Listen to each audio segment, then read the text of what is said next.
Why is building environments so much faster in Unreal Engine? It's because Unreal can do something that Blender and Maya can't. You can save hours and start making better looking environments with a simple drag and drop. All you need is this one technique: decals. If you can drag and drop, you can texture any 3D model in seconds using the methods I'm about to show you. So you can go from a beginner, advanced, to pro by the end of this video. I'll show you 3 easy ways to use decals to build your own virtual film sets and environments that I learned on set on the virtual production of Star Trek Discovery and Avatar: The Last Airbender. Starting out with level 1, downloading high quality decals for free and texturing any scene in seconds.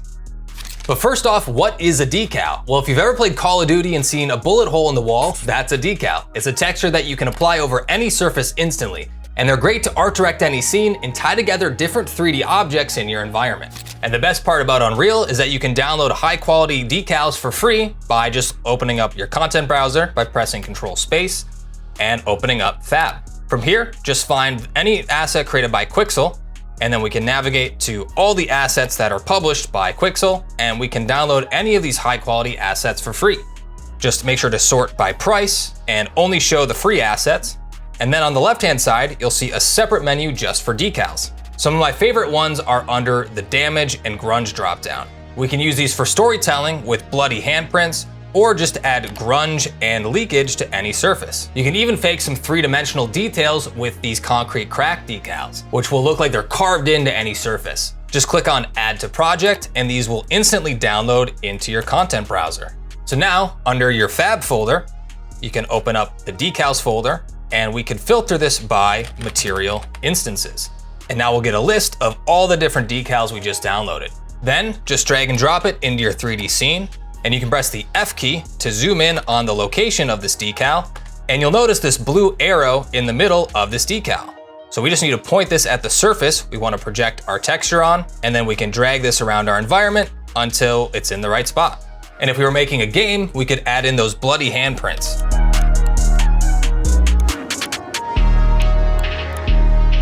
And then, to tie these all together, we can go one step further and combine multiple decals on top of each other.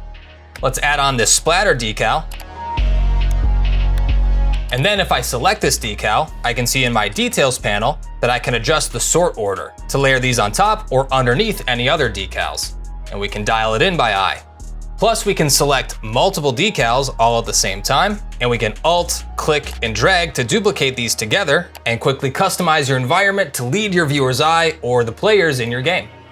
Let's take this to the next level, and let me show you how to make your own custom decals yourself. Let me show you how we can make these bullet hole decals from scratch. So let's kick this off in Photoshop. I found this bullet hole image off of Google Images, and from here, let's process this to turn it into a decal. Now, in order for this to work correctly, we need to make sure our background is transparent. So we can move that image around, and it'll be isolated against the background. Now in Photoshop, you can see transparency. But what Unreal is looking for is the alpha channel, which is just a black and white mask, which is telling Unreal what's transparent and what's opaque. How this works is a white value will be completely opaque, so nothing will be seen through it, where a black value is completely transparent, so it won't show up in your final decal. Then everything in between, all these gray values on blurry edges, will be semi-transparent. So the easiest way to do this is just to use the Object Select tool and click and drag over the object you want to punch out. This will create a selection around our object, and then in your layers panel, just press on this little mask icon. And this will punch out the background and make sure our object has transparency. And then we need to export this. So just go to File, Export, and export this as a PNG with transparency. And you want to use a square resolution, like something like 512 by 512 or 1024 by 1024. Then let's turn this into a decal material in Unreal. So I'll press Control Space to open up the content browser, then I can right click and create a new material. Call this MM Bullet Hole and press Enter to open it up. Now what makes a material a decal is we need to set our material domain over to deferred decal. Then change your blend mode over to translucent, which will let us use the transparency we set up in Photoshop. Then we need to import our texture. So open up the content browser, then we'll open up our texture with transparency, and we can drop this into our content browser. Then we'll drag that texture into our material graph.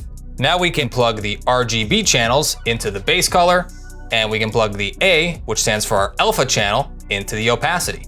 And that's all you really need to get started. So we'll press Save, And then let's browse to this material, and then we can drag and drop this into our 3D scene.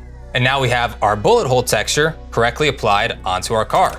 Now we can make this a little bit more realistic by doing two things. The first is right now the glossy reflection of our car also is smooth and streaks across the bullet hole, which wouldn't really happen in real life. Now it's important to know with decals that we need to plug in a real value into these inputs, otherwise it won't transfer into your 3D scene.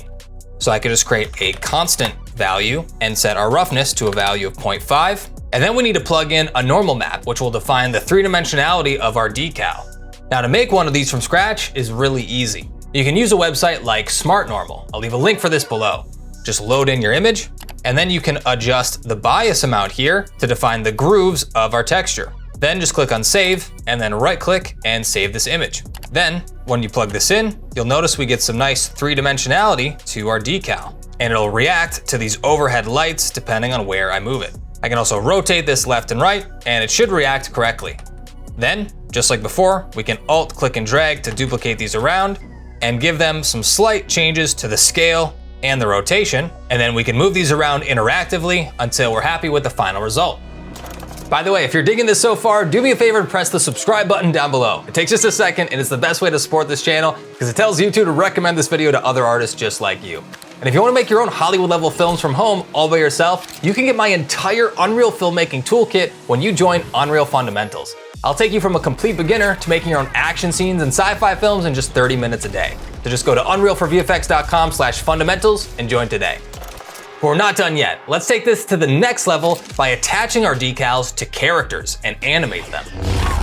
In this example, let me show you how we can make this lightsaber impact streak across this character's back by breaking down this project file that's included in Unreal Fundamentals. But the way this burn mark is created is actually with a decal that we could drag up and down and art direct just like our bullet impacts. First off, to create this burn mark texture, I just used the brush tool and painted this rough, jagged shape to imitate the burn mark of a lightsaber. Then I exported it with a transparent background and set up the material in the same way we did earlier. But where this gets interesting is how we can apply a decal onto a character. Let me just drag and drop this decal into our scene, and I'll scale it down and rotate it towards our character, and we can line it up here. But right now it's not sticking to our character, and we need to animate it so it only appears after he slices through the enemy. So to attach this to a character, all we need to do is in our outliner, we'll select our decal, and then we can click and drag it onto any character. Then Unreal will give us this menu to attach it to any bone in our character's rig. In this case, let's attach it to the base of his spine. And then as our character falls to the ground, you'll notice that that decal sticks onto his back perfectly. But how can we adjust the timing so it only appears after the first character slices through him? Well, we can do this by animating our decal inside of Sequencer. Sequencer is your animation timeline when you're making cinematics. So all we need to do is click and drag our decal directly into our timeline. And then with our decal selected, we can scroll down until we see the rendering tab. And you can see that we can animate this property whether our actor is hidden in game. So after he slices through, we want this set to false because we want it to appear in game. So we can add a keyframe for this property, and then we can step back by one single frame, and we could set this to true, which will hide this track. If this is a little bit confusing, just take a look at the visibility track inside of Sequencer, where the red bar shows that the visibility is set to false, and the green bar shows that visibility is set to true. And now with our visibility track animated, I can see that the burn mark only appears after his lightsaber attack. And now I can scrub back and forth and make sure that our decal is properly aligned and continue to rotate and change the scale until it's perfect.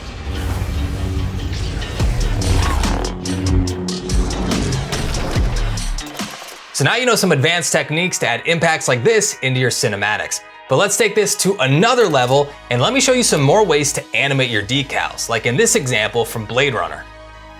Decals don't just have to be static textures. We can add animation into our materials to create water caustics just like this effect from Blade Runner 2049. And because it's a decal, we can move these around left or right and art direct them along with any other part of our lighting. So let me show you two simple but super effective techniques to add animation into materials just like this. Now for the texture, I created this Caustics material inside of Nuke, which is just a simple noise pattern, and I adjusted the edges so that it tiles perfectly. And this is super important later on. So let me open up this new material, And before we change it into a decal, let's keep it as a standard opaque surface for now, and then I'll press Control Space and drag in our texture. Then I'm gonna drag off the RGB channel, and we're gonna multiply this by a color, which will allow us to tint it to that cool orange color. Then we'll plug it into the base color. Now, if we want to animate it, the easiest way to do this is actually by manipulating the UVs of our texture. Dragging off of this pin, let's create a panner node, and then let's set a speed value here. So if I set the X value to 0.5, you'll see that right away our texture is now panning left to right. If I set this to -0.5, it would start panning in the opposite direction. So in this case, let's set the -X value to -0.25 and the Y value to 0.25. And now we're animating this texture up and to the right. Now this is a good start, but it doesn't really resemble caustics like you'll see when light is shining through some water. So to achieve that look, let's select both the panner and our texture sample, drag these off to the left, and let's make a copy of these. And then on our second copy, let's invert the X and Y values. And then we can add these two textures together. Now we're starting to get a more random effect, but we can see that these both cross each other at the same time because the speed is exactly the same. So we could also make slight changes to the X and Y speed so that both of these are on a slightly different timetable. But the one thing that's missing is we should create a little bit of distortion to our object so it feels like ripples of water passing through this. So let's just preview one of our panning nodes for now. Now let me show you a great way to add distortion to any texture. Let's create a texture coordinates node, which is actually the default input of both of these panner nodes. It's just automatically generating this node without us seeing it. But if we create our own texture node, we can manipulate this before it reaches our panner node.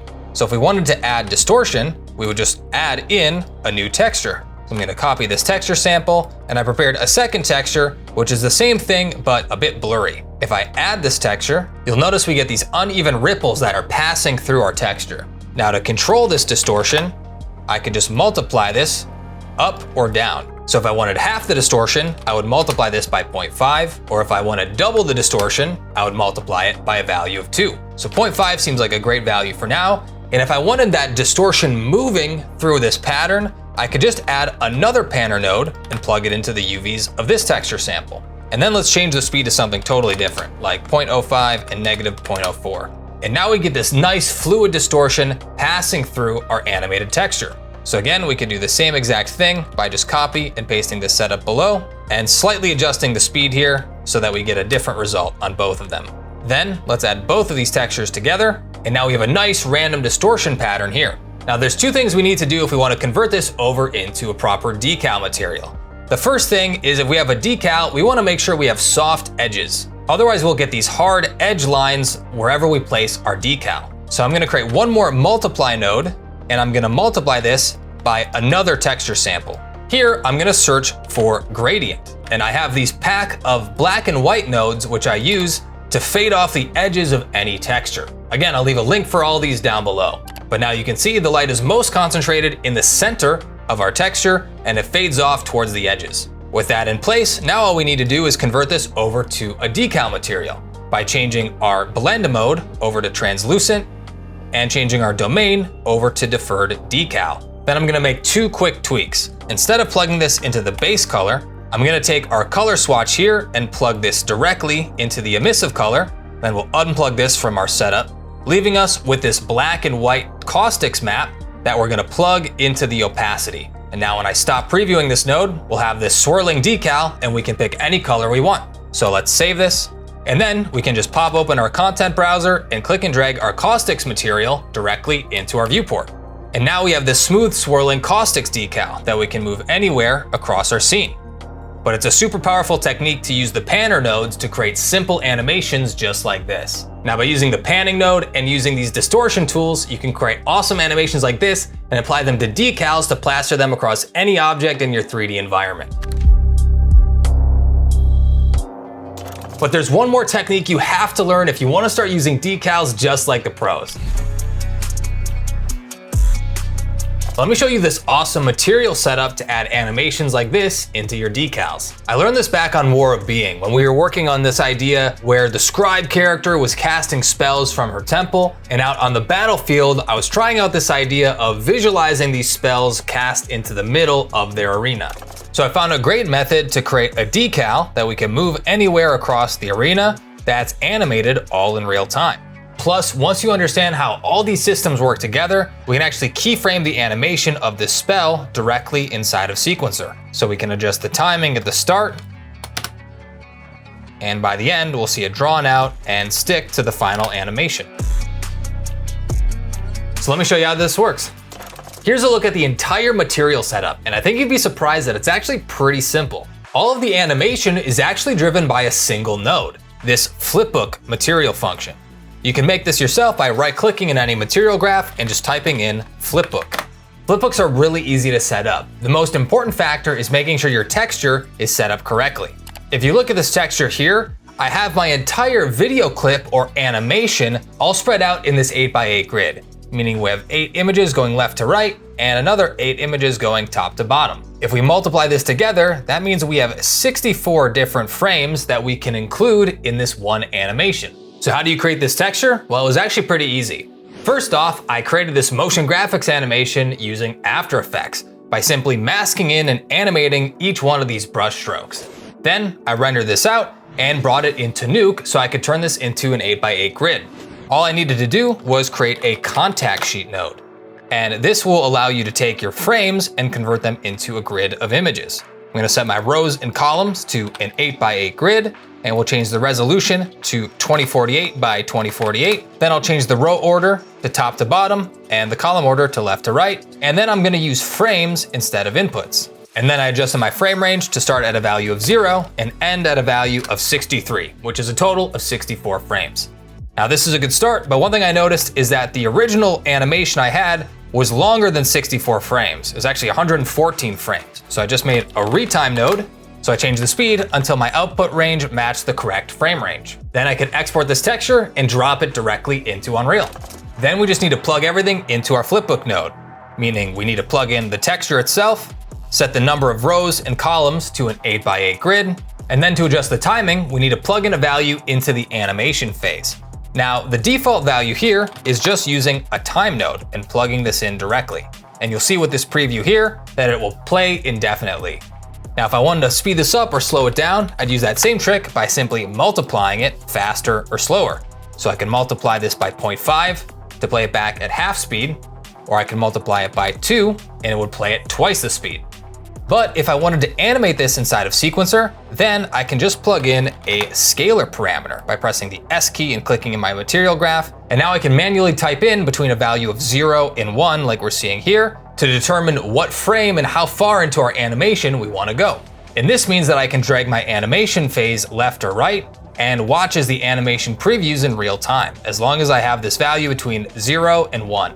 Now, what most people don't know is that anytime you create a parameter inside of your material, that means that you can also animate it and adjust it inside of Sequencer or your animation timeline, which is exactly how I pulled off this final effect. Jumping back into our viewport, let's select this decal material right here. And then if we haven't already, I will just drag and drop this into our Sequencer timeline. And now, if we click on this add track icon, we can start to reveal any of the details that we're seeing here in the details panel. Now, sometimes you'll have a hidden component inside one of these objects. So let's add in our decal component. And if we create a track underneath this, now you'll see all the different details we have right here, except now we can create a track to animate anything inside of it, including our material parameters. So if I add in our material parameters, and then I click on the add track icon here, I can see all the different parameters we set up, but now I could create keyframes for those inside of our timeline. So if I add in the animation phase, let's expand this here, I can create a keyframe and start at a value of 0, and then watch as this material is animated live in the viewport, and we have full control over this animation. So I can move these keyframes closer together to animate it faster. And then I could even reverse it by bringing this animation phase back down to a value of 0. And now we can watch as the brush strokes animate this on, and then in reverse as it gets taken away. And as a final note, one great little shortcut is that if your characters are passing through any of your decals, you can click on any object and in the details panel, search for receives decals, and you can disable this for any object. So I can make sure our characters don't receive decals, but our environment does. So now you have 5 different techniques to go from beginner, advanced to pro, and use decals to enhance your environments and add animations into your cinematics. So if you learned something new, press like and subscribe down below. And if you're new to Unreal or you struggle learning in the past, don't worry. You should check out Unreal Fundamentals. I'll teach you how to build your own film sets, animate your own characters, and make your own action scenes in just 30 minutes a day. Plus you'll get all of my templates, cheat sheets, and project files that I use on my own freelance projects as a free bonus if you sign up now. You'll find a link in the description below. Otherwise, click on this video here to see how I made this Godzilla cinematic entirely in Unreal Engine 5. I'll see you next time. Peace.